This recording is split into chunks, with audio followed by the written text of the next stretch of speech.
Exercise 37. A sample of 250 bags of rice was selected at random from a production line and the weights of the bags were analyzed.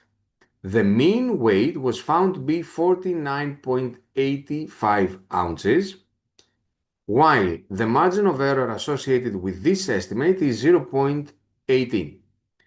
Based on the estimate and margin of error, which of the following is the most plausible conclusion about the mean weight of all bags of rice produced on the line?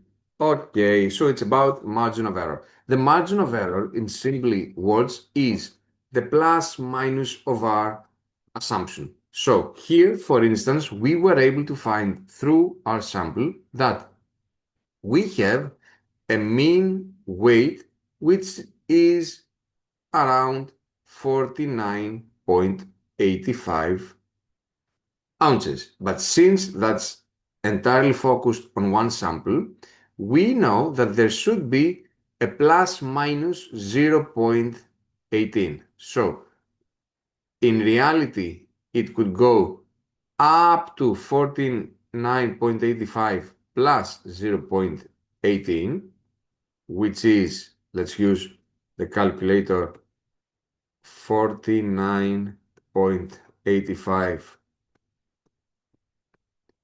plus 0.18, 50,03, or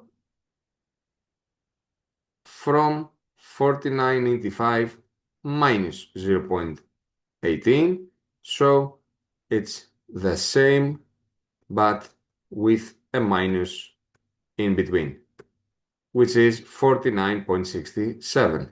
49.67. So it is less than 49.85? No, we said that the actual mean would be between 49.67 up to 50.03. So it is less than 49.67 or greater than that? No, that's not it. It is between these two numbers, which makes D the right choice for this exercise.